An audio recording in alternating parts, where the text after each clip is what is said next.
Hello everyone! Welcome back to my channel! Diyos marahay na aldaw sa Indo ka boss. This is VJ Imperial, your Bicolanang food vlogger.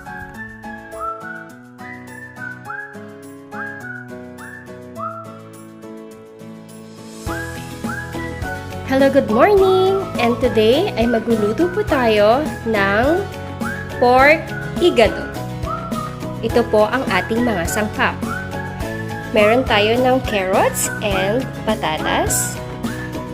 Of course, ang ating sili, dahon ng laurel, sibuyas, suka, mantika, panggisa natin, meron ng toyo,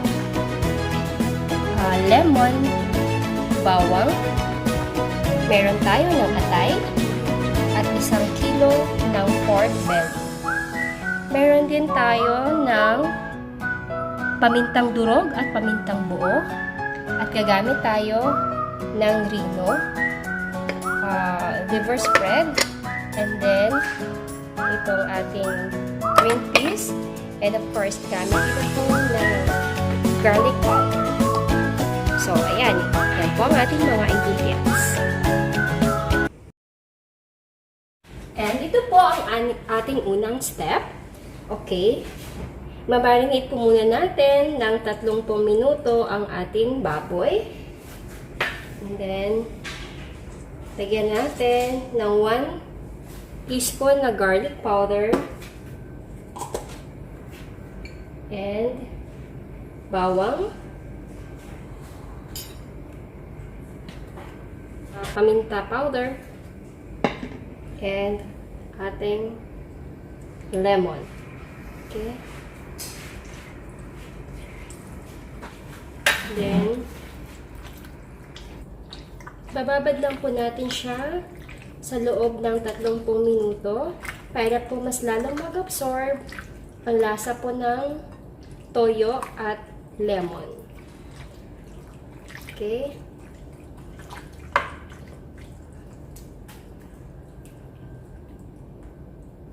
Set aside muna natin. Okay, start na tayo. Open.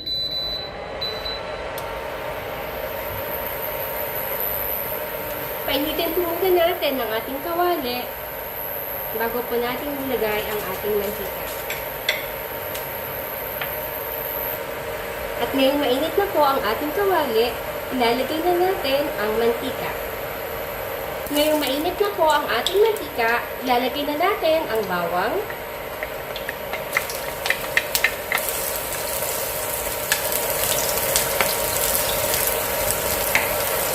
kapag nag-light brown na po ang ating bawang, isunod na po ang sibuyas.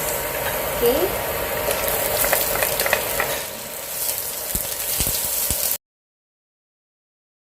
So, kunting mantika lang po ang nilagay natin sa pag-isa ng ating sibuyas at bawang. Okay? At ngayon, ilalagay na po natin ang ating binabad na pork belly. Sabay na po natin pati yung sauce.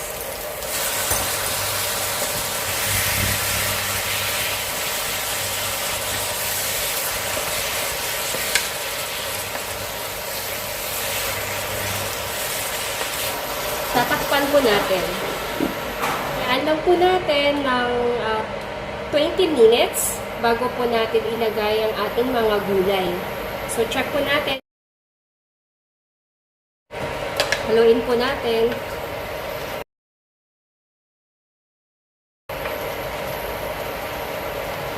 Then, ilagay na natin ang ating laurel.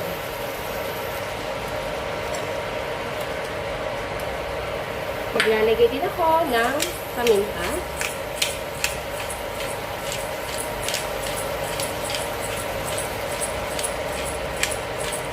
Pampasarap pa kasi ng pampadagdag sa lasa yung paminta.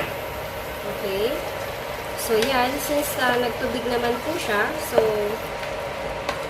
maglalagay lang tayo maya-maya ng kunti pang tubig. Mga 1/2 cup of water. Okay? So, takpan po ulit natin. Hayaan po natin siya hanggang mga 15 minutes pa. Haluin po natin.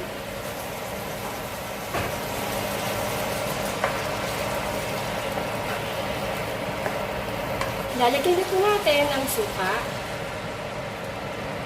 Tapos po natin ilagay ang suka. Tinakpan po natin. And wag po natin siyang hahaluin. Ito sa natin.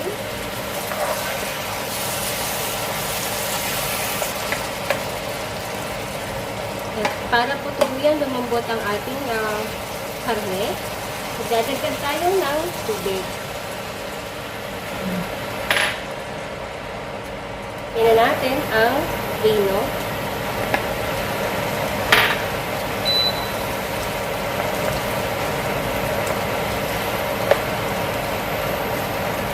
Ito po rino na nilagay natin or liver spread. Ito po ang magpapalapot ng sabaw sa ating igado. Takpan po ulit natin.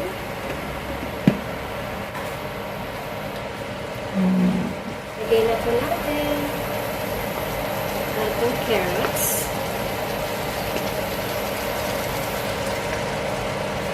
Sabay na po ang patatas.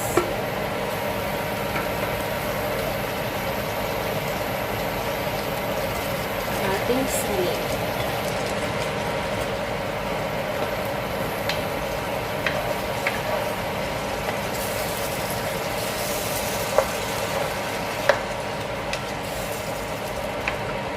Mas maraming gulay sa ating igado, mas masarap.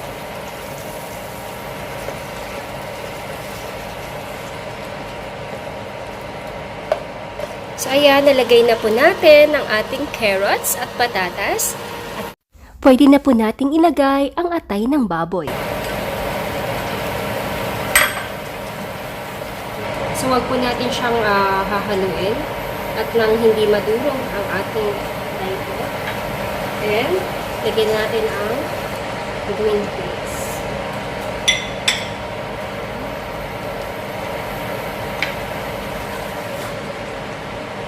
So, ayan, tinakpan po muna natin.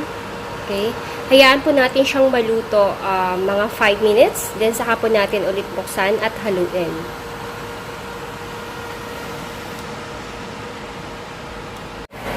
Ayan, buksan po natin. Haluin po.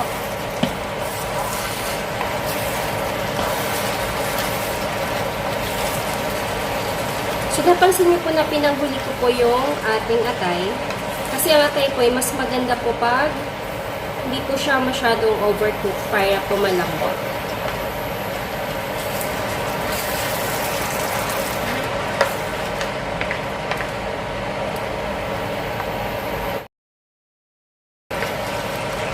So, malapit na pong maluto ang ating igado. So, lalagay po natin ang ating sili. Tinanggal ko po ang mga buto para hindi po siya masyadong maanghang.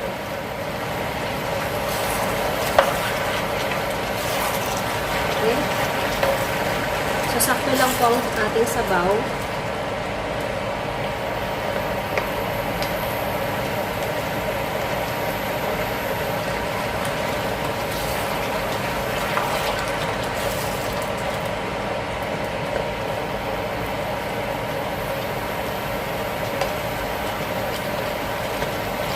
Okay lang natin saglit ang ating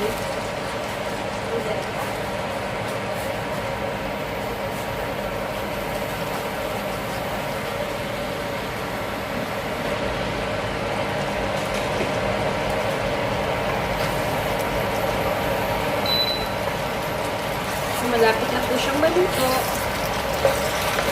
3 minutes na lang po, pwede na po natin hanguin.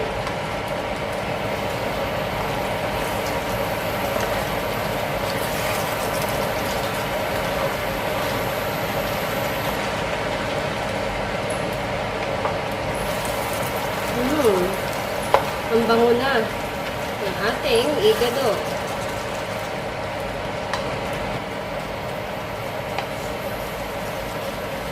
So, ayan po, malapit na pong maluto ang ating igado. Mas masarap po sa ating niluluto kapag ang gulay ay hindi masyadong luto. So, ayan. In 5 minutes, pwede na po natin siyang hanguin. Sarap!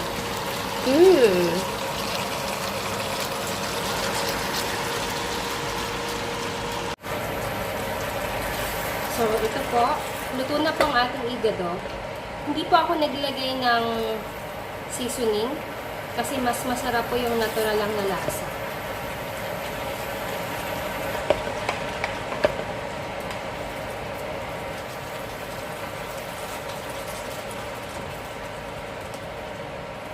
So, ayan po. Luto na po ang ating igado.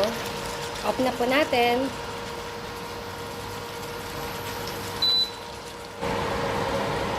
Pwede na po nating hanguin. Sali na po natin.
Ayan, luto na po ang ating pork igado veggies version. Sana po ay inyong nagustuhan ang aking version ng pagluluto ng ating recipe ngayon. Ang recipe pong ito ay natutunan ko mula pa sa aking tatay. At naaalala ko na kapag tuwing piyesta ay hindi nawawala ang recipe ito na talaga namang hinahanap-hanap ng lahat.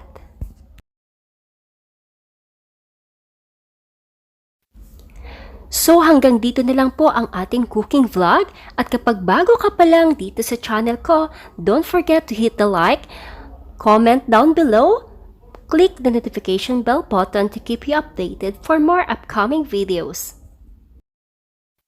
See you in my next vlog. Once again, this is VJ Imperial, just mabalos. Thanks for watching!